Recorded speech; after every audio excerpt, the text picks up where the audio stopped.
Le 23 juillet 2019, Thibault Montagne avait tout pour être heureux. À 31 ans, cet avocat parisien s'apprêtait à épouser l'amour de sa vie dans exactement 2 semaines. Ses amis les plus proches l'entouraient sur la plage de Deauville pour son enterrement de vie de garçon, une tradition qu'il avait d'abord refusée avant de céder à leurs insistances. Mais entre 22h30 et minuit, Thibault Montagne disparaissait sans laisser de traces, volatilisé dans la nuit normande comme s'il n'avait jamais existé.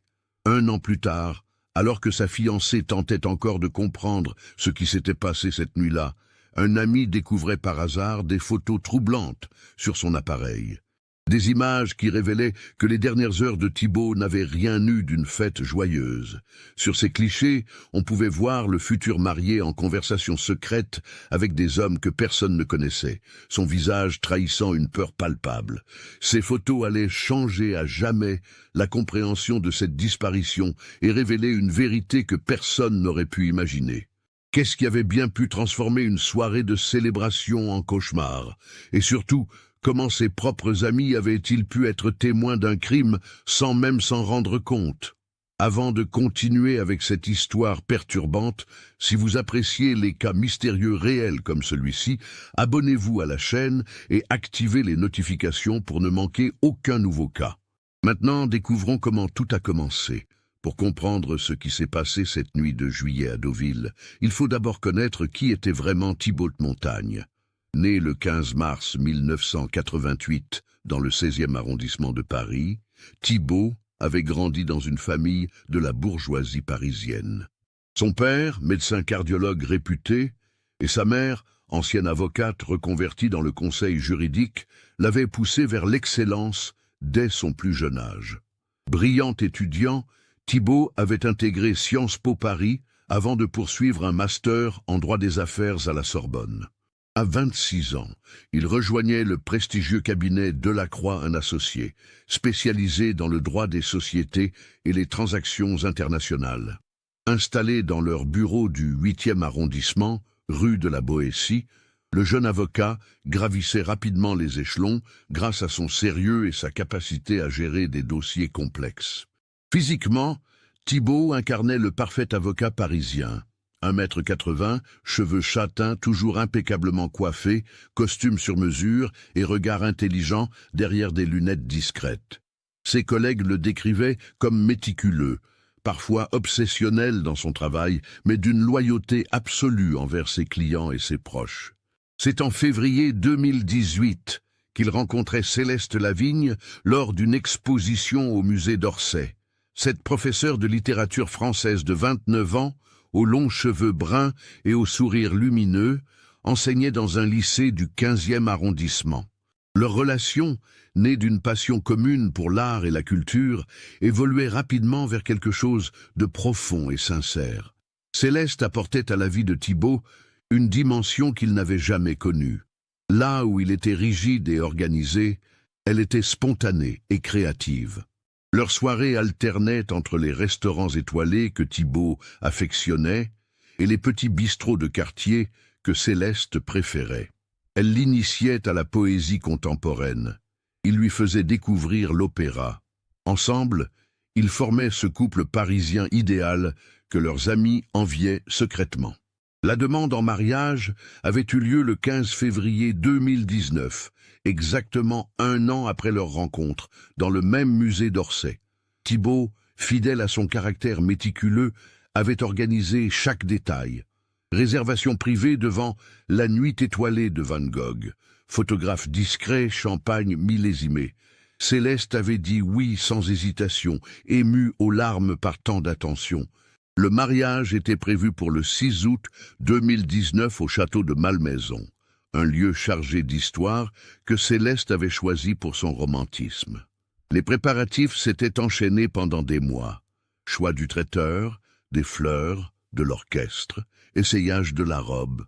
Tout était parfaitement organisé à l'image de Thibault.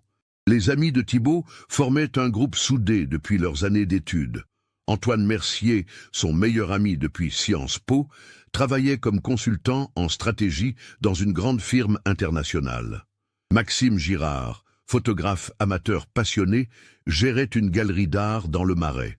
Julien Forestier dirigeait une start-up technologique prometteuse, tandis que Sébastien Moreno évoluait dans la finance. Ces 4 hommes partageaient avec Thibault plus qu'une amitié. Ils représentaient sa famille de cœur, celle qu'il avait choisie. L'idée de l'enterrement de vie de garçon venait d'Antoine. Initialement, Thibault s'y opposait, préférant un simple dîner entre amis. « Je ne suis pas du genre à faire n'importe quoi », répétait-il. Mais Antoine avait insisté, arguant qu'il s'agirait d'un week-end tranquille à Deauville, loin de l'agitation parisienne. Juste nous 5, quelques verres, et surtout du temps pour profiter avant que tu ne deviennes officiellement un homme marié, avait-il plaidé avec son sourire convaincant. Deauville représentait pour le groupe un territoire neutre et apaisant. Cette station balnéaire normande, située à 2 heures de route de Paris, offrait le parfait équilibre entre élégance et détente.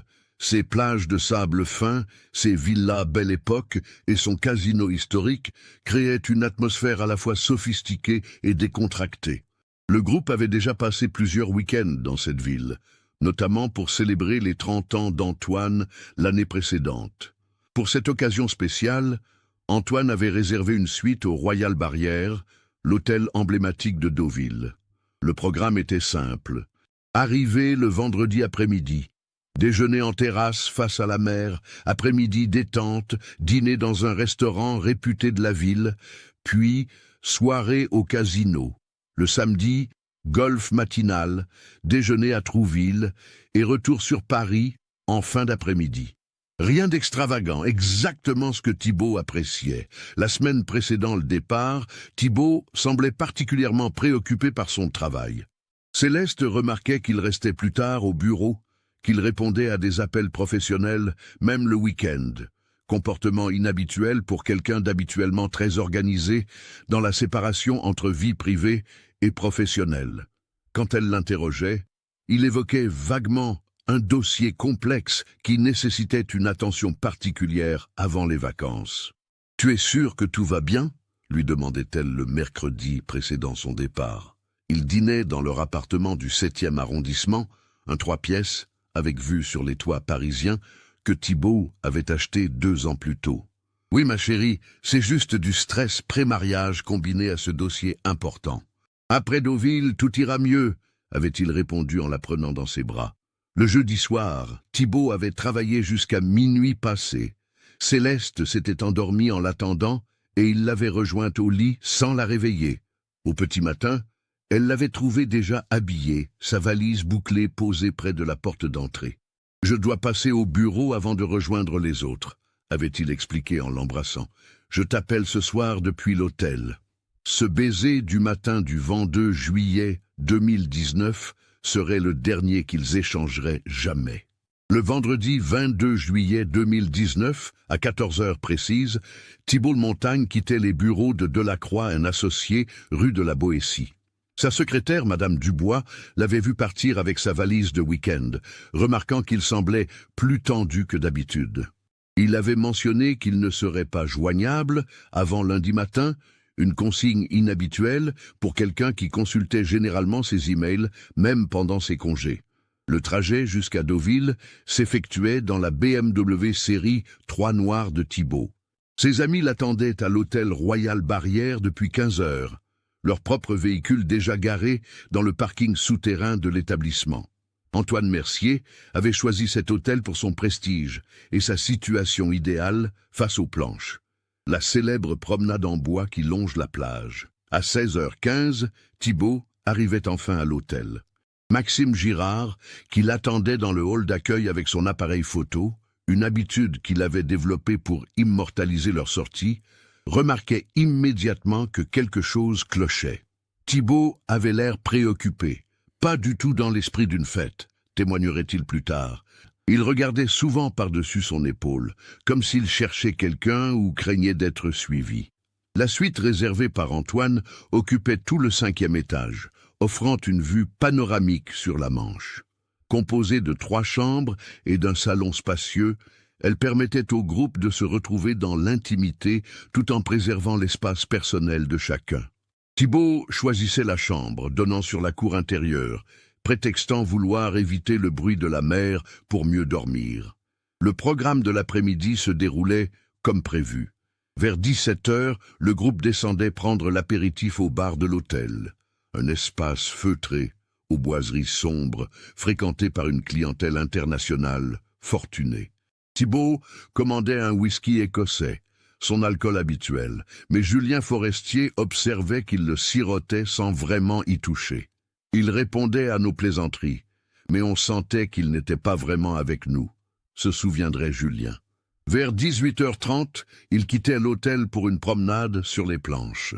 Cette tradition deauvillaise, qui consiste à déambuler sur la célèbre promenade en bois, permet d'admirer les cabines de plage colorées tout en respirant l'air marin.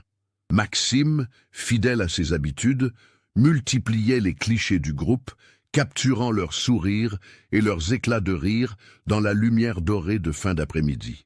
C'est à ce moment-là, vers 19h, qu'un premier détail étrange se produisait. Alors qu'il passait devant le casino de Deauville, Thibault recevait un appel sur son téléphone portable. Il s'excusait auprès du groupe et s'éloignait de quelques mètres pour répondre. La conversation durait environ 5 minutes, pendant lesquelles ses amis pouvaient observer son langage corporel se tendre progressivement. Il parlait à voix basse, regardait fréquemment autour de lui et semblait argumenter avec son interlocuteur. Quand il les rejoignait, Antoine lui demandait si tout allait bien. « Problème au bureau, rien de grave », répondait Thibault d'un ton qui ne convainquait personne. Sébastien Moreno proposait de reporter le dîner si Thibault devait gérer une urgence professionnelle, mais ce dernier insistait pour que le programme continue normalement. Le dîner était réservé pour 20h30 au Spinnaker, un restaurant réputé du port de Deauville spécialisé dans les fruits de mer. L'établissement, situé face au port de Plaisance, offrait une ambiance chaleureuse avec ses filets de pêche suspendus au plafond et ses grandes baies vitrées donnant sur les bateaux. Le chef, un ancien de chez Ducasse, y préparait une cuisine raffinée mettant en valeur les produits locaux. Pendant le repas, Thibault tentait de participer aux conversations, mais ses amis remarquaient qu'il consultait régulièrement son téléphone, comportement inhabituel pour quelqu'un d'ordinaire très attentif en société. Antoine avait commandé une bouteille de Chablis premier cru, le vin préféré de Thibault, mais ce dernier y touchait à peine. Vers 22h, au moment du dessert, il s'excusait à nouveau pour passer un appel à l'extérieur. Cette fois, la conversation semblait plus tendue. Depuis leur table près de la fenêtre, ses amis pouvaient le voir arpenter le quai, gesticulant et parlant avec animation. Maxime, inquiet, prenait discrètement quelques photos à travers la vitre, geste machinal de sa part quand il sentait qu'un moment était important. Ces clichés, pris vers 22h15, montraient Thibault de profil, téléphone à l'oreille, le visage marqué par l'inquiétude. Au retour de Thibault, l'ambiance de la soirée avait changé. Ses amis, préoccupés par son comportement, proposèrent de rentrer directement à l'hôtel. Mais Thibault insistait pour aller au casino comme prévu, arguant qu'il ne voulait pas gâcher leur soirée à cause de ses soucis professionnels. « Allons-y, ça me changera les idées », disait-il avec un sourire forcé. Le casino Barrière de Deauville, établissement mythique inauguré en 1912, attirait chaque soir une clientèle cosmopolite. Ses salons de jeu, ses machines à sous et ses tables de poker créaient une atmosphère électrisante qui contrastait avec la quiétude bourgeoise de la ville. Le groupe arrivait vers 23h, moment de grande affluence dans l'établissement.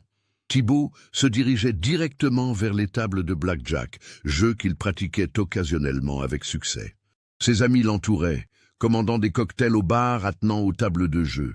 L'alcool et l'excitation du jeu semblaient enfin détendre Thibault, qui riait à nouveau avec naturel et plaisantait avec le croupier, un homme d'une 50aine d'années, à l'accent normand prononcé.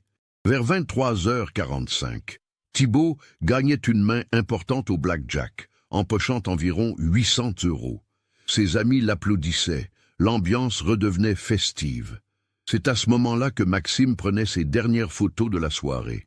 immortalisant le sourire victorieux de Thibault, entouré de ses amis dans l'éclairage tamisé du casino. Mais cette joie serait de courte durée.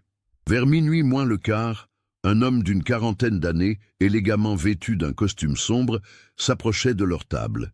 Il chuchotait quelques mots à l'oreille de Thibault, qui pâlissait instantanément. L'homme repartait aussi discrètement qu'il était venu, se fondant dans la foule des joueurs. Thibault se levait brusquement, prétextant le besoin de prendre l'air. « Je reviens dans 5 minutes », disait-il à ses amis en empochant ses gains.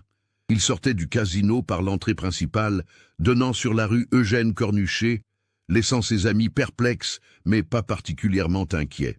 Après tout, l'air frais de la nuit normande pouvait effectivement faire du bien après plusieurs heures dans l'atmosphère confinée du casino. Les minutes s'égrenaient. 10 minutes, 15 minutes, puis 20 minutes passaient sans que Thibault réapparaisse. Antoine sortait à son tour pour le chercher, mais ne trouvait aucune trace de son ami aux alentours du casino. Il faisait le tour du pâté de maison, scrutait les terrasses des bars encore ouverts, interrogeait même quelques passants. Rien. Inquiet, ses amis quittaient définitivement le casino vers minuit 20. Ils passaient le quartier au peigne fin, les rues commerçantes, les abords de la plage, le port de plaisance, les bars de nuit. Julien contactait l'hôtel pour vérifier si Thibault était rentré dans leur suite, mais le réceptionniste confirmait qu'aucun des occupants de la chambre 501 n'était passé depuis leur sortie en fin d'après-midi. À 1h du matin, la panique gagnait le groupe. Antoine prenait la décision d'appeler Céleste, conscient qu'elle s'inquiéterait, mais qu'elle devait être prévenue. La conversation était difficile. Comment expliquer à une femme qui devait se marier dans 2 semaines que son fiancé avait disparu pendant son enterrement de vie de garçon? Céleste quittait immédiatement Paris au volant de sa petite Renault Clio, roulant à tombeau ouvert sur l'autoroute A13. Elle arrivait à Deauville vers 3h du matin, retrouvant les 4 amis de Thibault dans le hall de l'hôtel Royal Barrière. Ensemble, ils refaisaient une dernière fois le parcours de la soirée, espérant découvrir un indice, une piste, n'importe quoi qui pourrait expliquer cette disparition. À 6h du matin, quand les premiers rayons de soleil illuminaient la plage de Deauville, Antoine prenait la lourde décision de contacter la police. Le commissariat de Deauville, situé avenue de la République, ouvrait ses portes à 8h. L'inspecteur Laurent Beaumont, un homme de 45 ans aux cheveux grisonnants et à l'expérience solide, recevait la déclaration de disparition. Les premières recherches s'organisaient immédiatement. Les forces de l'ordre passaient au crible tous les lieux que le groupe avait fréquentés, l'hôtel, le restaurant, le casino. Les témoignages recueillis confirmaient la présence de Thibault jusqu'à son départ du casino vers minuit moins le quart, mais personne ne l'avait vu après cet instant. L'hypothèse privilégiée par les enquêteurs était celle d'un accident. Deauville, malgré ses airs tranquilles, restait une ville côtière où les noyades n'étaient pas rares, surtout la nuit et sous l'influence de l'alcool. Les recherches se concentraient donc sur le littoral, mobilisant les plongeurs de la gendarmerie maritime et l'hélicoptère de la sécurité civile.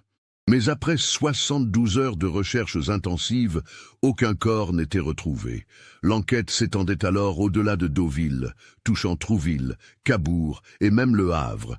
Les forces de l'ordre vérifiaient les hôpitaux, les gares, les aéroports. L'Interpol était alerté au cas où Thibault aurait quitté le territoire français. Le mystère s'épaississait quand les enquêteurs découvraient que Thibault n'avait utilisé ni sa carte bancaire, ni son téléphone portable depuis sa disparition. Ses comptes en banque n'avaient enregistré aucun mouvement. Son véhicule était toujours dans le parking de l'hôtel, ses affaires personnelles intactes dans sa chambre. Tout indiquait qu'il s'était volatilisé sans préparation, sans intention de partir. Les amis de Thibault étaient interrogés séparément, leurs témoignages recoupés et analysés. Leurs versions concordaient parfaitement, ne révélant aucune contradiction ni zone d'ombre. L'enquête sur la vie privée de Thibault ne révélait rien de suspect. Pas de dette, pas d'ennemis connus, pas de liaison extra-conjugale, pas de troubles psychologiques. Il semblait incarner l'homme idéal, dont la disparition n'avait aucun sens logique. Après 2 semaines d'investigation, l'inspecteur Beaumont se trouvait dans une impasse totale. Sans corps, sans témoin de ce qui s'était passé après minuit moins le quart, sans mobile apparent, l'enquête piétinait. Le dossier restait ouvert, mais l'espoir de retrouver Thibault vivant s'amenuisait chaque jour davantage. Pour ses proches, commençait alors la douloureuse période de l'attente et de l'incertitude. Les semaines qui suivaient la disparition de Thibault transformaient radicalement la vie de tous ceux qui l'avaient connu. Céleste Lavigne se retrouvait plongée dans un cauchemar éveillé dont elle ne parvenait pas à sortir. L'appartement du 7e arrondissement qu'ils partageaient devenait un mausolée où chaque objet rappelait leur vie commune interrompue. La robe de mariée, suspendue dans la penderie, les faire-part déjà imprimés, les cadeaux de mariage qui continuaient d'arriver par la poste, tout témoignait d'un bonheur brisé en une nuit. Au début du mois d'août 2019, Céleste prenait la difficile décision d'annuler le mariage.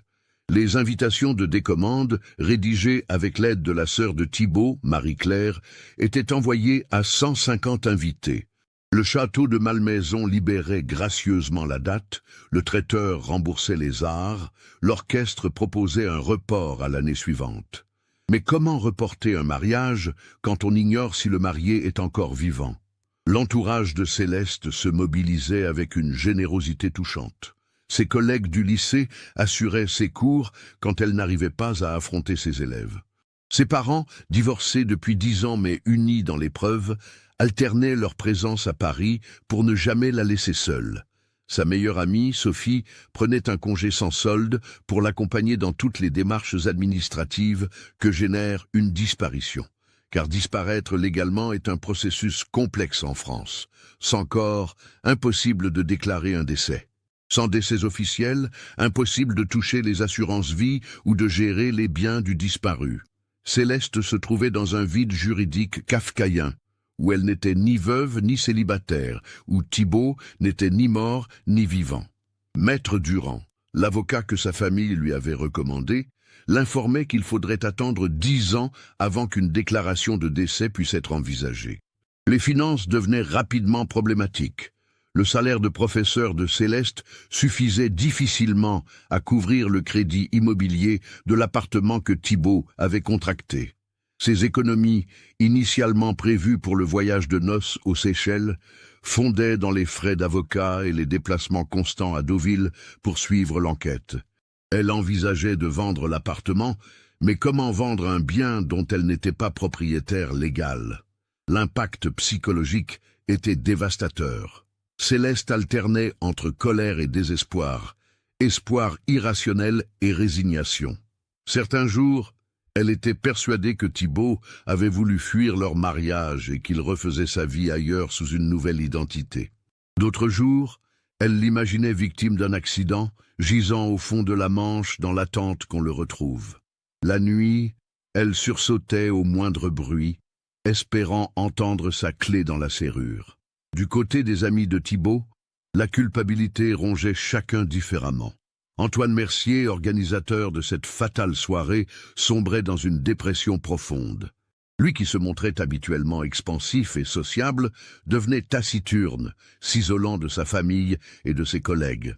Sa femme, Isabelle, tentait de le convaincre de consulter un psychologue, mais Antoine refusait obstinément. « Comment pourrais-je aller mieux alors que Thibault a disparu par ma faute ?» répétait-il. Maxime Girard développait une obsession particulière. En tant que photographe, il se reprochait de ne pas avoir immortalisé les derniers instants de Thibault au casino.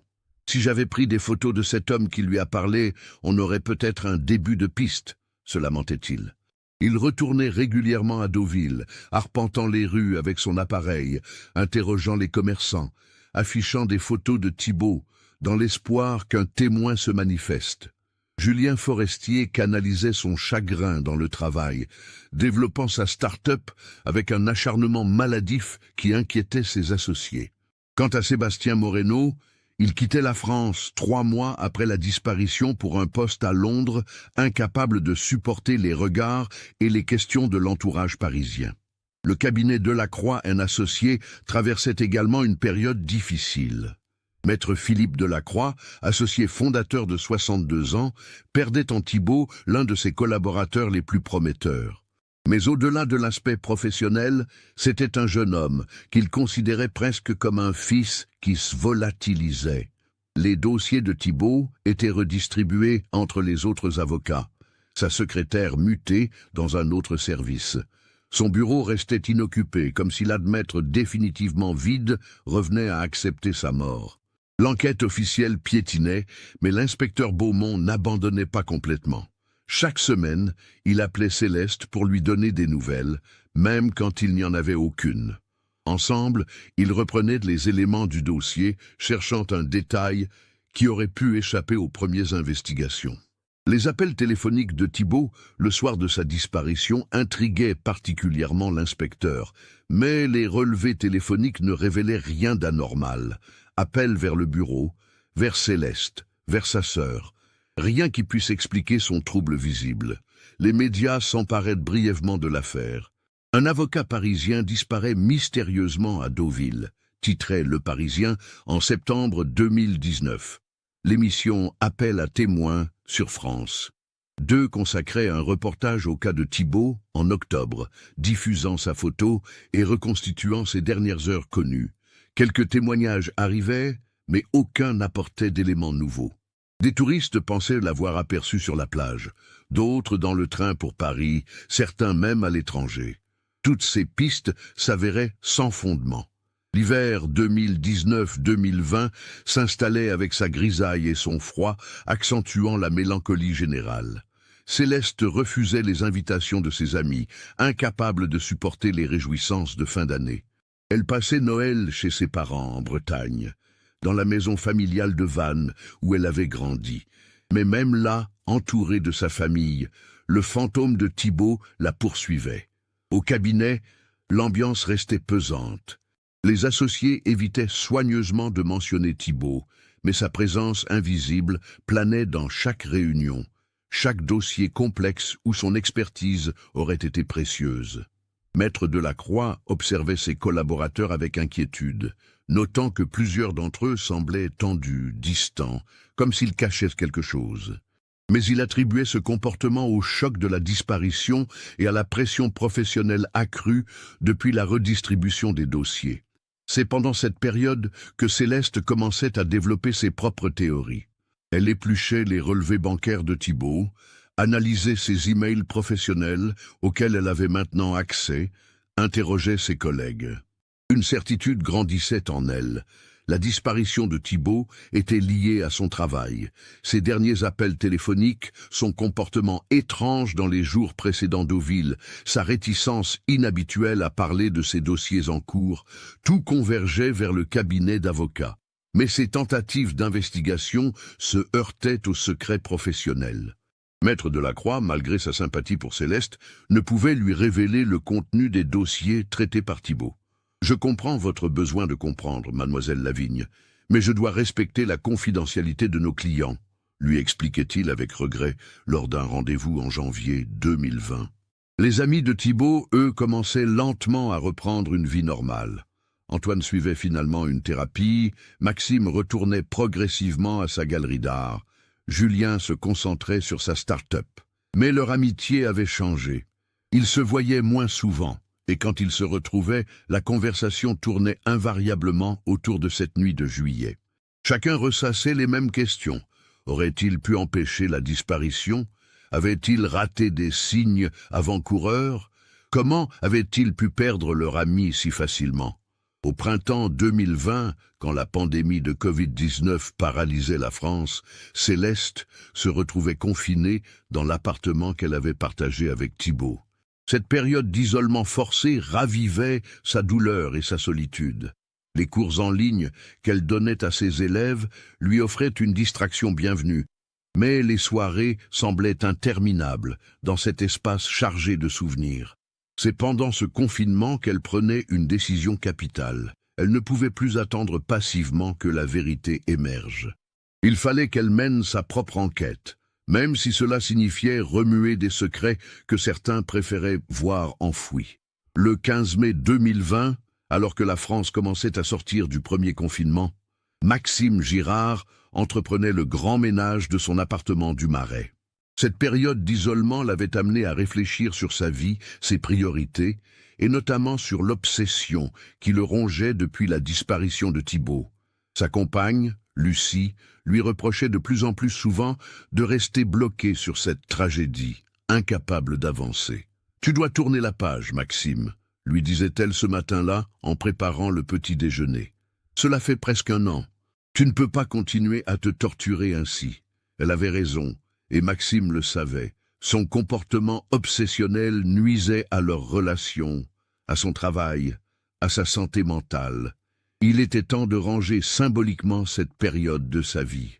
C'est en vidant son bureau qu'il redécouvrait son appareil photo de l'époque, un Nikon D750 qu'il n'avait plus utilisé depuis cette fatale soirée de Deauville. L'objet avait traîné dans un tiroir pendant des mois, trop chargé d'émotions pour qu'il puisse le regarder. Mais ce jour-là, dans sa démarche de libération, il décidait de l'examiner à nouveau. Maxime allumait l'appareil et parcourait les dernières photos stockées sur la carte mémoire. Les images de Deauville apparaissaient sur l'écran LCD. Leurs arrivées à l'hôtel, la promenade sur les planches, le dîner au Spinnaker, les moments au casino. Chaque cliché ravivait des souvenirs douloureux, mais il persistait comme pour se faire du mal. C'est alors qu'il découvrait quelque chose d'extraordinaire. Parmi les centaines de photos prises ce week-end-là, certaines qu'il avait oubliées révélaient des détails qu'il n'avait jamais remarqués. Son habitude de photographier compulsivement tous les moments de leur sortie avait capturé bien plus que les sourires de façade.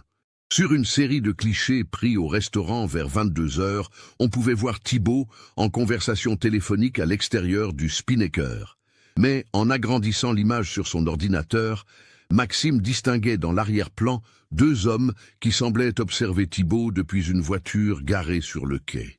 L'angle de prise de vue et la qualité de l'objectif permettaient de distinguer leurs visages, partiellement éclairés par l'éclairage public du port. Plus troublant encore, une autre série de photos prises discrètement au casino révélait que l'homme qui avait parlé à Thibault, vers minuit moins le quart, n'était pas venu seul. En arrière-plan, près des machines à sous, on distinguait au moins 2 autres individus qui gardaient un œil sur la table de blackjack. L'un d'eux était le même homme que celui aperçu près du restaurant plus tôt dans la soirée.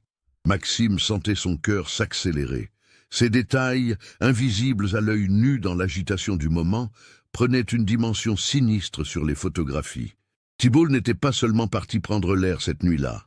Il était surveillé, peut-être même suivi depuis le début de la soirée. Le comportement de son ami prenait soudain un sens nouveau.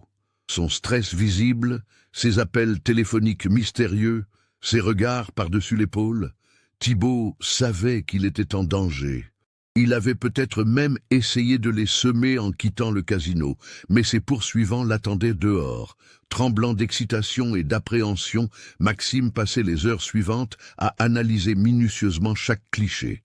Il utilisait un logiciel de traitement d'images professionnelles pour éclaircir les zones sombres, augmenter les contrastes, agrandir les visages.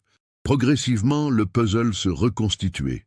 Au moins 4 hommes semblaient graviter autour de Thibault cette nuit-là, et leurs intentions n'avaient rien d'amical. L'apparence de ces individus tranchait avec la clientèle habituelle de Deauville. Malgré leur costume, ils dégageaient une aura de dangerosité que l'objectif de Maxime avait inconsciemment capturée. Leur posture, leur regard, leur façon de se positionner stratégiquement, tout indiquait des professionnels habitués à ce genre d'opération. Vers 18 heures, Maxime prenait sa décision.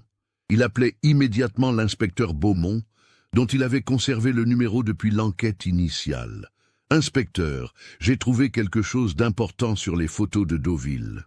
Il faut absolument qu'on se voie. » Le lendemain matin, Maxime se rendait au commissariat de Deauville avec son ordinateur portable et ses fichiers numériques.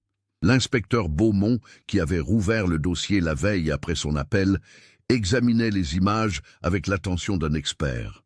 Son expérience de policier lui permettait de déchiffrer immédiatement ce que révélaient ces clichés. « Monsieur Girard, Vous venez de transformer une disparition mystérieuse en enquête criminelle, déclarait-il après avoir analysé la dernière série de photos.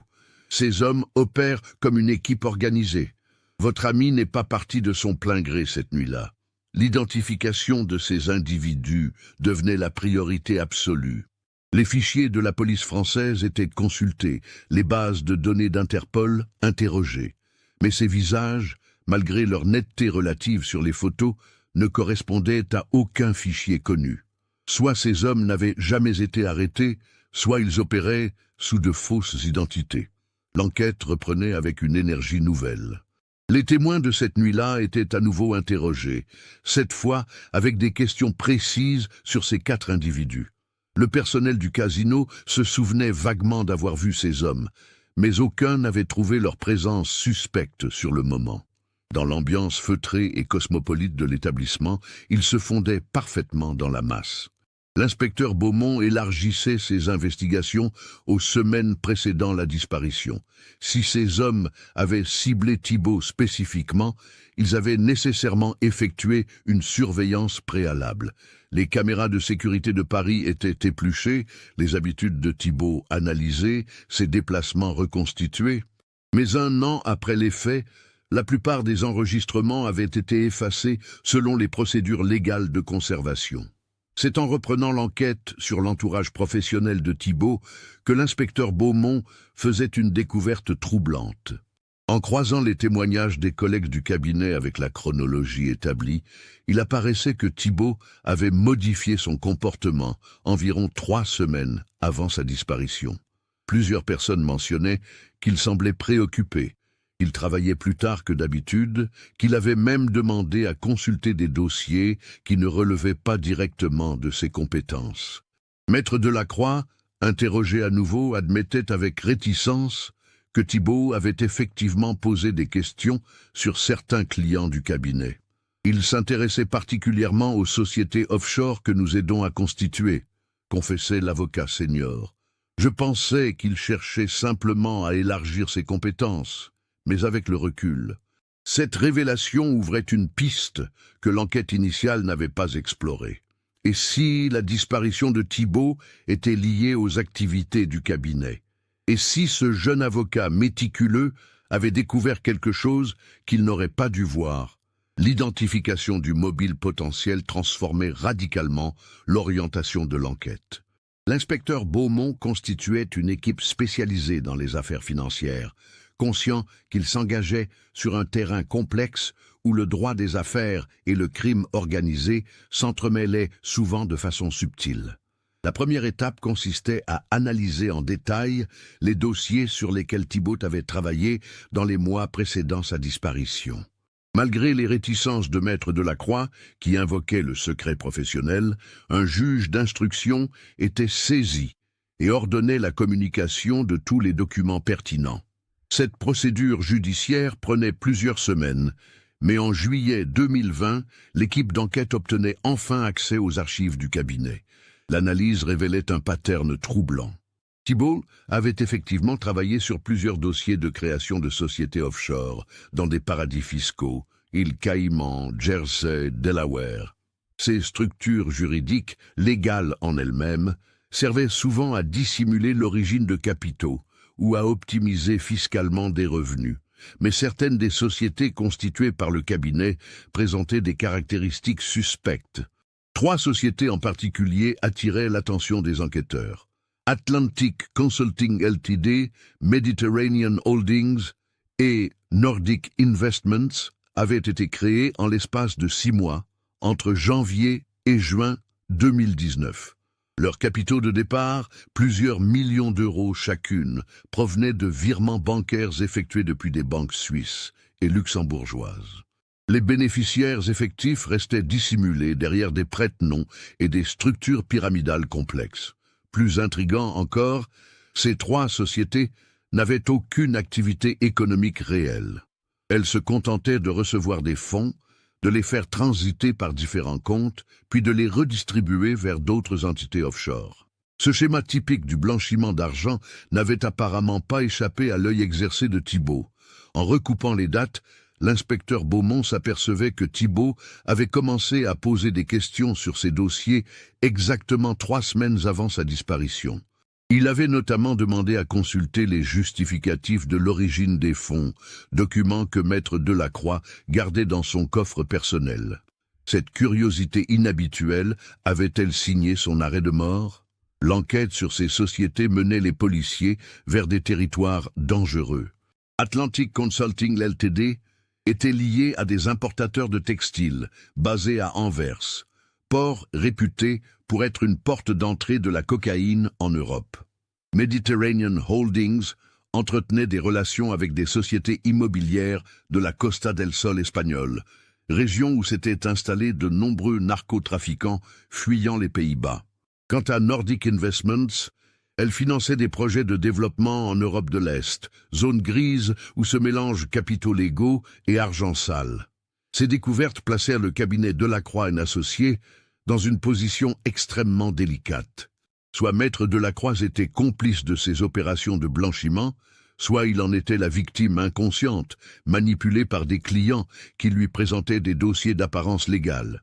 Dans les 2 cas, son cabinet servait d'interface respectable à des organisations criminelles internationales. L'interrogatoire de Maître Delacroix s'intensifiait.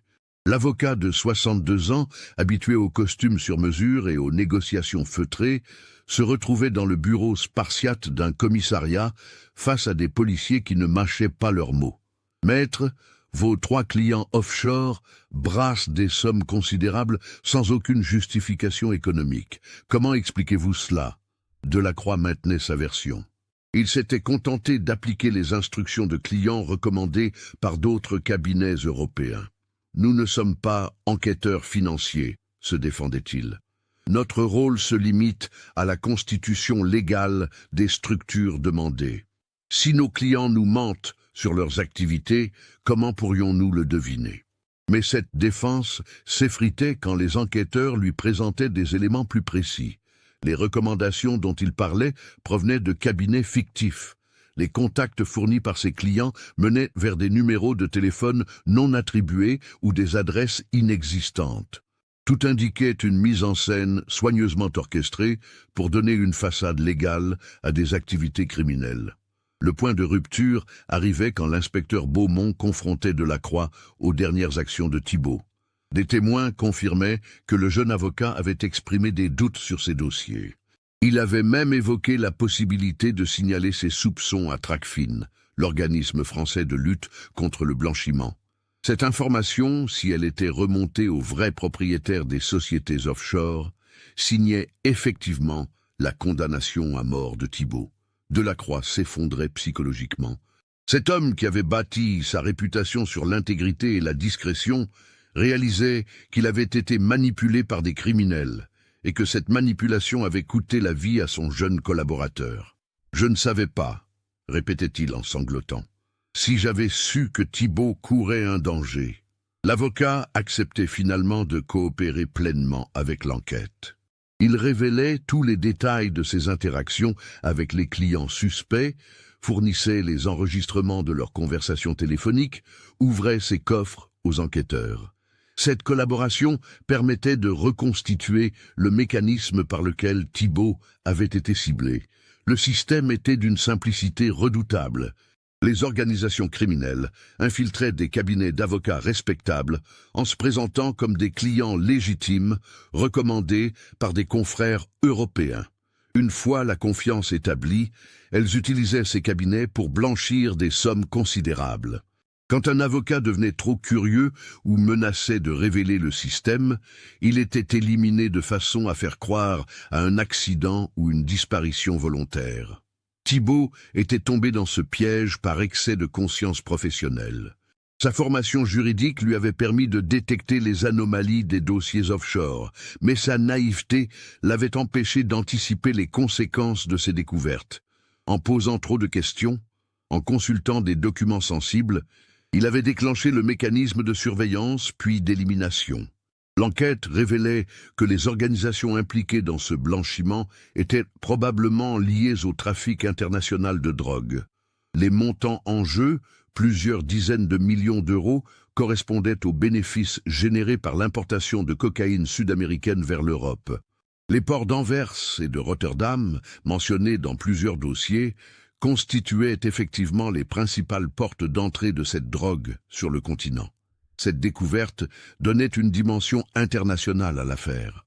L'inspecteur Beaumont contactait ses homologues belges et néerlandais, spécialistes de la lutte antidrogue.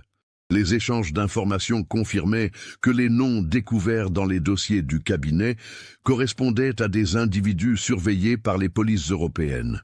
Mais plus l'enquête progressait, plus il devenait évident que retrouver Thibault vivant relevait de l'impossible.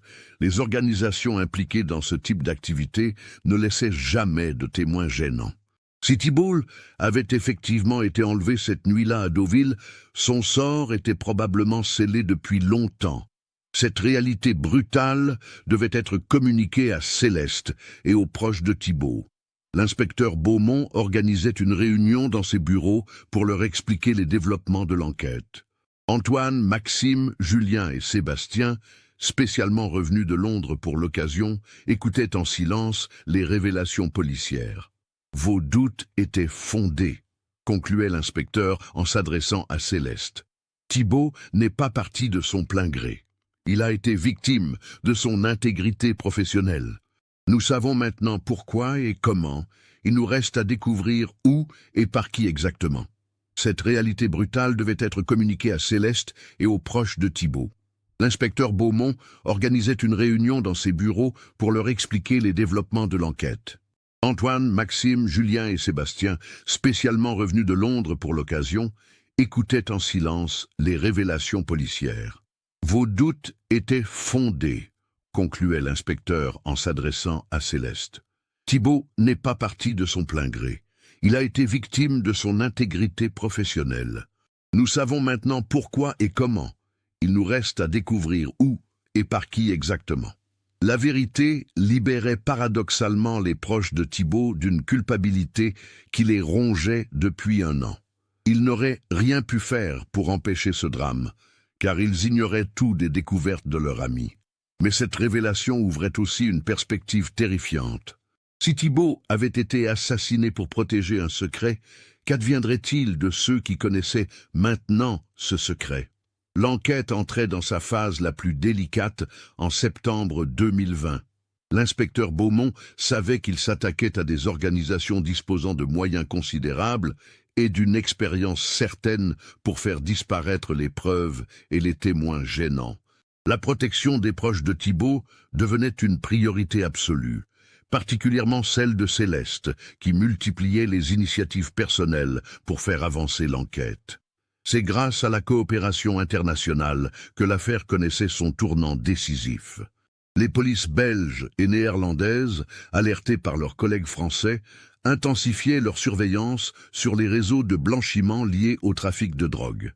Une opération coordonnée était mise en place sous l'égide d'Europol, ciblant simultanément plusieurs cellules criminelles dans 5 pays européens. Le 28 octobre 2020, cette opération baptisée Tsunami donnait ses premiers résultats. À Anvers, les douanes interceptaient un conteneur de textile en provenance de Colombie contenant 300 kilos de cocaïne pure. L'importateur, la société Benelux Trading, dont les comptes étaient gérés par Atlantic Consulting Ltd, se retrouvait au cœur d'un réseau international de trafic et de blanchiment.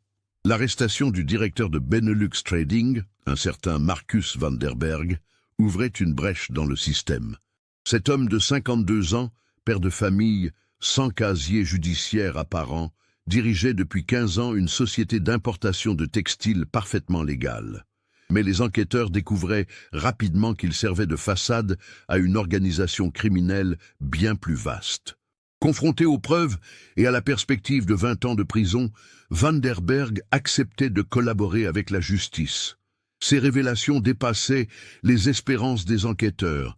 Il confirmait que plusieurs cabinets d'avocats européens, dont celui de Delacroix, servaient involontairement à blanchir les profits du trafic de drogue. Plus crucial encore, il possédait des informations précises sur la disparition de Thibault. L'avocat français posait trop de questions, déclarait Van der Berg lors de son interrogatoire.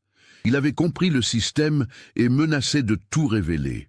Nos associés parisiens n'avaient pas le choix. Cette confirmation que Thibault avait été assassiné pour ses découvertes glaçait le sang des enquêteurs, mais elle fournissait enfin une explication cohérente à sa disparition.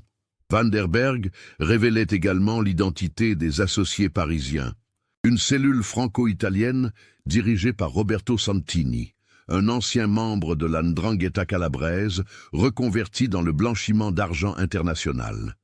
Santini opérait depuis Paris sous l'identité de Roberto Salvi, consultant en investissements internationaux disposant d'un bureau dans le 16e arrondissement. L'identification de Santini permettait enfin de mettre un nom sur le visage de l'homme qui avait approché Thibault au casino de Deauville. Les photos de Maxime, comparées aux fichiers de police italiens, confirmaient que Roberto Santini était bien présent cette nuit-là. Mais la révélation la plus choquante était encore à venir. Santini n'a pas agi seul, précisait Van der Berg. Il avait un complice à l'intérieur du cabinet d'avocats. Quelqu'un qui l'informait des découvertes de Montagne et qui lui avait fourni l'emploi du temps de la soirée à Deauville. Cette déclaration bouleversait complètement la compréhension de l'affaire. Thibault n'avait pas seulement été victime de sa curiosité professionnelle, il avait été trahi par un proche. L'enquête sur l'entourage de Thibault reprenait avec cette nouvelle perspective. Qui avait pu renseigner les criminels sur ses découvertes et ses déplacements? L'inspecteur Beaumont analysait minutieusement tous les contacts professionnels et personnels de la victime, cherchant l'élément qui avait permis aux assassins de le localiser si précisément. La première piste menait vers le cabinet Delacroix. Malgré sa coopération apparente, Maître Delacroix restait suspect. Il était le seul à connaître les interrogations de Thibault sur les dossiers offshore, le seul à avoir accès aux documents sensibles. Mais son effondrement psychologique semblait trop sincère pour être feint et ses 40 ans de carrière sans tache plaidaient en sa faveur. L'attention se portait alors vers les autres collaborateurs du cabinet. Parmi eux, maître Vincent Laroche, associé junior âgé de 38 ans, présentait un profil intéressant. Spécialisé lui aussi dans le droit des affaires internationales, il travaillait en étroite collaboration avec Thibault sur plusieurs dossiers. Mais surtout, ses finances personnelles révélaient des anomalies troublantes. L'analyse de ses comptes bancaires montrait des rentrées d'argent régulières qui ne correspondaient pas à ses revenus d'avocat. Des versements de 5 à 10 000 euros apparaissaient tous les 2 ou 3 mois, toujours effectués en espèces dans différentes agences bancaires parisiennes. Sur les 18 derniers mois, Laroche avait ainsi perçu plus de 150 000 euros sans justification apparente. Confronté à ces éléments, Vincent Laroche niait d'abord toute irrégularité. Il prétendait que cet argent provenait d'honoraires de consultation privées qu'il effectuait le week-end pour des clients fortunés, préférant la discrétion. Mais cette explication s'effondrait quand les enquêteurs lui demandaient l'identité de ces clients mystérieux. La pression s'intensifiait quand Van der Berg, depuis sa cellule belge, confirmait l'implication de l'avocat français dans le système de blanchiment. Il nous prévenait de tout ce qui pouvait nous compromettre, déclarait-il. Quand Montagne a commencé à fouiner, c'est lui qui nous a alertés. Face à l'accumulation des preuves, Vincent Laroche finissait par craquer le 15 novembre 2020. Interrogé une nouvelle fois dans les locaux de la police judiciaire parisienne, il admettait enfin sa culpabilité. Les révélations qui suivaient allaient choquer jusqu'aux enquêteurs les plus aguerris. Tout a commencé il y a 2 ans, commençait Laroche d'une voix tremblante. J'avais des dettes de jeu importantes. Ma femme menaçait de demander le divorce. Santini s'est présenté à moi comme un sauveur. Il m'offrait de l'argent facilement gagné, juste pour lui signaler si quelqu'un au cabinet devenait trop curieux. Le système était d'une simplicité criminelle. Laroche servait d'indicateur à l'intérieur du cabinet, prévenant Santini de tout risque de découverte. En échange, il recevait des sommes régulières qui lui permettaient d'éponger ses dettes et de maintenir son train de vie. Pendant des mois, cette collaboration resta sans conséquences graves, les autres avocats du cabinet ne s'intéressant pas aux dossiers offshore. Mais l'arrivée de Thibault dans l'équipe changeait la donne. Thibault était différent des autres, expliquait Laroche. Il analysait tout, vérifiait tout. Quand il a commencé à poser des questions sur les sociétés offshore, j'ai su qu'il fallait que je prévienne Santini. Les détails de la trahison émergeaient progressivement. Laroche avait informé Santini des soupçons de Thibault 3 semaines avant Deauville.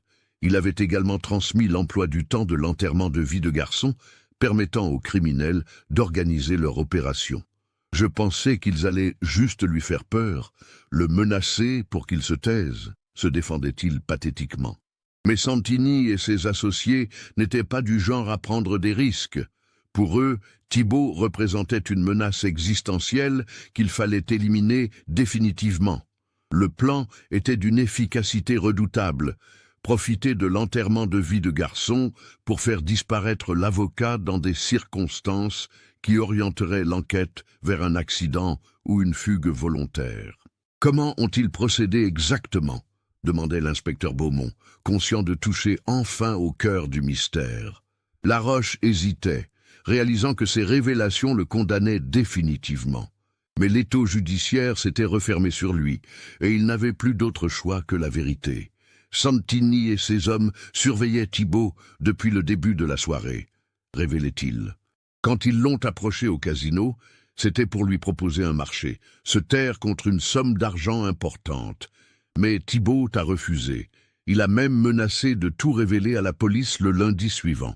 Cette révélation éclairait d'un jour nouveau les derniers instants de Thibault au casino. Sa pâleur soudaine, sa décision de sortir prendre l'air, tout s'expliquait. Il venait d'apprendre que ses soupçons étaient fondés et que sa vie était en danger. En sortant du casino, il tentait probablement de semer ses poursuivants ou de trouver de l'aide. Que s'est-il passé ensuite ? Insistait l'inspecteur, sachant qu'il touchait au dénouement de cette tragique affaire. Laroche prenait une profonde inspiration avant de révéler la vérité la plus horrible. Santini m'a appelé le lendemain matin. Il m'a dit que le problème était réglé définitivement. Thibault ne poserait plus jamais de questions à personne. Ces mots, prononcés d'une voix à peine audible, confirmaient ce que tous redoutaient. Thibault Montagne avait été assassiné cette nuit de juillet à Deauville. La confession de Vincent Laroche déclenchait une opération policière d'envergure pour arrêter Roberto Santini et ses complices. Mais l'organisation criminelle, alertée par les arrestations en Belgique, avait anticipé la menace. Quand les forces de l'ordre perquisitionnaient le bureau de Roberto Salvi dans le 16e arrondissement, le 16 novembre 2020, elles ne trouvaient qu'un local vide depuis plusieurs jours. Santini avait disparu, probablement retourné en Italie ou dans un autre pays où l'organisation disposait de complicité. Ses associés s'étaient également évaporés, ne laissant derrière eux que quelques traces digitales et les témoignages accablants de Van der Berg et Laroche. L'Interpol lançait un mandat d'arrêt international, mais les chances de retrouver ces criminels aguerris restaient minces. Cependant, la vérité sur la disparition de Thibault était enfin établie. Les révélations de Laroche permettaient de reconstituer précisément le déroulement de cette nuit fatale. Après avoir quitté le casino vers minuit moins le quart, Thibault avait été intercepté par Santini et ses hommes dans une rue adjacente. Ils l'avaient contraint à monter dans leur véhicule, probablement en le menaçant ou en prétextant vouloir négocier. Selon Laroche, Santini lui avait confié que Thibault avait été conduit dans un lieu isolé de la région normande où il avait été interrogé une dernière fois. Face au refus obstiné de l'avocat de renoncer à ces révélations, les criminels avaient pris la décision fatale. Thibault avait été exécuté dans la nuit, son corps probablement immergé en mer ou enterré dans une zone reculée de la campagne normande. Cette reconstitution, aussi horrible soit-elle, apportait enfin des réponses aux questions qui torturaient les proches de Thibault depuis plus d'1 an. Céleste apprenait la vérité lors d'un entretien privé avec l'inspecteur Beaumont, dans un petit bureau du commissariat où elle avait passé tant d'heures à espérer des nouvelles. Il n'a pas souffert longtemps, tentait de la consoler l'inspecteur, conscient de la faiblesse de ses mots face à l'immensité du chagrin. Et il est mort en héros en refusant de se compromettre avec des criminels. C'est l'homme intègre que vous avez aimé. Céleste écoutait ces révélations dans un silence douloureux, mélange de soulagement de connaître enfin la vérité et de désespoir de savoir que Thibault ne reviendrait jamais. Les larmes qu'elle versait ce jour-là étaient différentes de celles des mois précédents. Elle n'exprimait plus l'incertitude et l'espoir fou, mais le deuil définitif d'un amour assassiné par la cupidité et la corruption. Les amis de Thibault apprenaient la vérité lors d'une réunion organisée par l'inspecteur Beaumont. Antoine, Maxime, Julien et Sébastien découvraient avec stupeur que leur soirée de fête avait été minutieusement surveillée par des criminels. Leurs plaisanteries innocentes, leurs éclats de rire, leurs photos souvenirs avaient servi de décor à un assassinat prémédité. « Vous n'auriez rien pu faire », insistait l'inspecteur face à leur culpabilité ravivée. « Ces hommes sont des professionnels. Ils auraient trouvé un autre moment, un autre lieu pour atteindre leur objectif. Votre présence à Deauville n'a pas causé sa mort, elle n'a fait que fournir une occasion. » Maxime, qui avait découvert les photos cruciales, vivait cette révélation avec un mélange d'amertume et de satisfaction. Ces clichés avaient permis de résoudre l'affaire, mais ils témoignaient aussi de son impuissance ce soir-là. « J'ai photographié son assassinat sans le savoir », confiait-il à Lucie. « J'ai immortalisé les derniers moments de mon ami sans comprendre qu'il appelait à l'aide. » L'affaire du cabinet Delacroix & Associés connaissait des répercussions majeures. Maître Delacroix, effondré par les révélations sur son associé et la mort de Thibault, décidait de fermer définitivement son cabinet. À 62 ans, cet homme qui avait consacré sa vie au droit ne se sentait plus la force de continuer après avoir été instrumentalisé par des criminels. « J'ai passé 40 ans à défendre la justice », déclarait-il à ses confrères. « Je ne peux pas continuer en sachant que mon travail a servi à blanchir l'argent de la drogue. » Vincent Laroche était jugé en mars 2021 pour complicité d'assassinat et blanchiment d'argent en bande organisée. Malgré sa coopération avec la justice, il écopait de 15 ans de prison ferme. Sa femme demandait immédiatement le divorce, ses enfants changeaient de nom pour échapper à l'infamie. L'homme qui avait trahi son collègue pour de l'argent perdait tout, sa liberté, sa famille, sa réputation. Mais la justice française ne pouvait punir les vrais coupables. Roberto Santini et ses complices restaient introuvables, protégés par leurs réseaux internationaux et leur expérience du crime organisé. Seules leurs photos, diffusées par Interpol, témoignaient de leur existence. Pour les proches de Thibault, cette impunité constituait une blessure supplémentaire. Céleste entamait alors un long travail de deuil. L'appartement du 7e arrondissement, trop chargé de souvenirs, était vendu. Elle quittait Paris pour Vannes, près de ses parents, reprenant un poste de professeur dans le lycée de sa jeunesse. Cette rupture géographique lui permettait de reconstruire progressivement une vie sans Thibault, même si son souvenir l'accompagnerait toujours. En juin 2021, 2 ans exactement après la disparition, elle organisait une cérémonie commémorative au Père-Lachaise. Sans corps à inhumer, elle faisait graver une stèle sobre portant le nom de Thibault et cette inscription. Morte pour son intégrité, vivant dans nos cœurs. Ses amis, sa famille, ses anciens collègues se recueillaient devant ce monument symbolique, rendant enfin un dernier hommage à cet homme qui avait payé de sa vie son refus de la corruption. L'affaire avait également des répercussions sur la profession d'avocat. Le Conseil national des barreaux renforçait les procédures de contrôle des dossiers internationaux, obligeant les cabinets à vérifier plus strictement l'origine des fonds de leurs clients. Des formations sur la détection du blanchiment d'argent devenaient obligatoires pour tous les praticiens du droit des affaires. Maxime, de son côté, trouvait dans cette tragédie une nouvelle vocation. Il abandonnait progressivement la gestion de sa galerie d'art pour se consacrer à la photographie d'investigation. Ces clichés de Deauville, devenus pièces à conviction dans une affaire criminelle majeure, lui avaient révélé le pouvoir de son art pour révéler la vérité. Il travaillait désormais avec des journalistes d'investigation, mettant son objectif au service de la justice. Antoine surmontait sa dépression grâce à un suivi psychologique intensif. L'absolution que lui apportait la vérité sur la disparition de Thibault lui permettait de se reconstruire.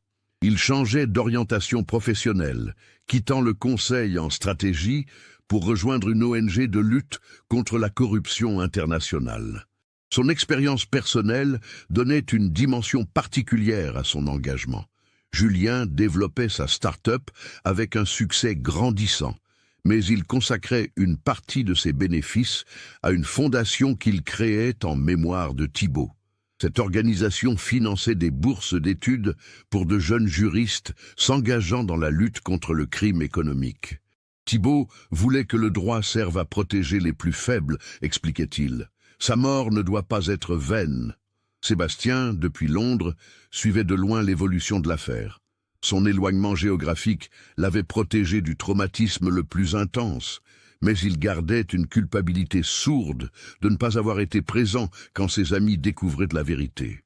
Il organisait chaque année un dîner en mémoire de Thibault, réunissant les anciens de Sciences Po autour du souvenir de leur ami disparu. L'enquête officielle se clôturait en décembre 2021 avec un non-lieu partiel. Si la culpabilité de Vincent Laroche était établie et jugée, celle de Roberto Santini et de ses complices ne pouvait être sanctionnée en l'absence des accusés. Le dossier restait ouvert, dans l'espoir hypothétique que les fugitifs soient un jour arrêtés. Pour l'inspecteur Laurent Beaumont, cette affaire marquait la fin d'une carrière de 25 ans dans la police judiciaire. À 50 ans, il prenait sa retraite anticipée, usé par des années de lutte contre un crime de plus en plus sophistiqué et international.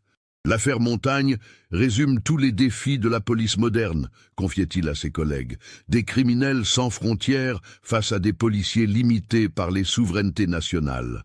Mais au-delà des considérations professionnelles, cette enquête avait révélé quelque chose de plus profond sur la nature humaine.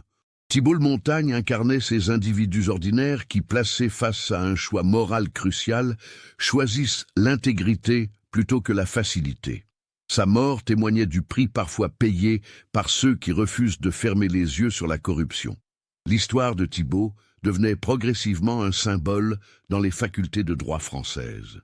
Son parcours de brillant étudiant à victime du crime organisé illustrait les dangers auxquels s'exposent les professionnels du droit quand ils découvrent des activités illégales.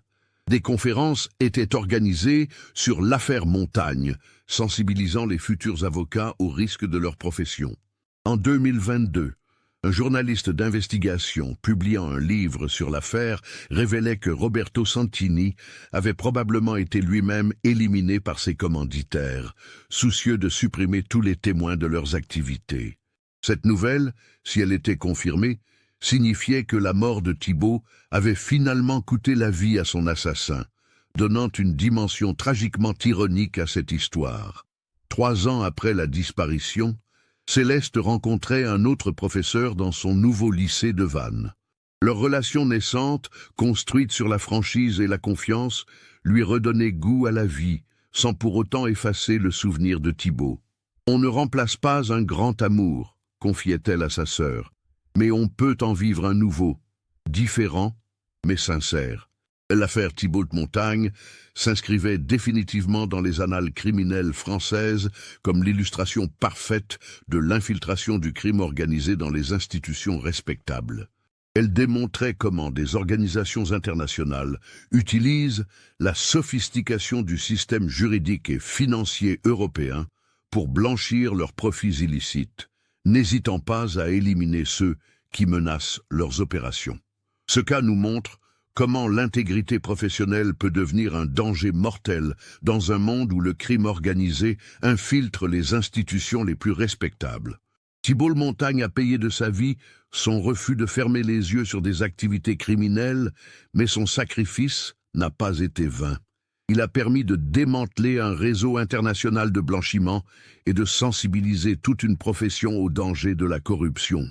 Qu'est-ce que vous pensez de cette histoire? Avez-vous réussi à percevoir les signes avant-coureurs au cours de la narrative? Partagez vos théories dans les commentaires. Si vous avez apprécié cette enquête approfondie, n'oubliez pas de vous abonner à la chaîne et d'activer les notifications. Laissez votre like si cette histoire vous a marqué et partagez-la avec quelqu'un qui s'intéresserait aussi à des cas comme celui-ci.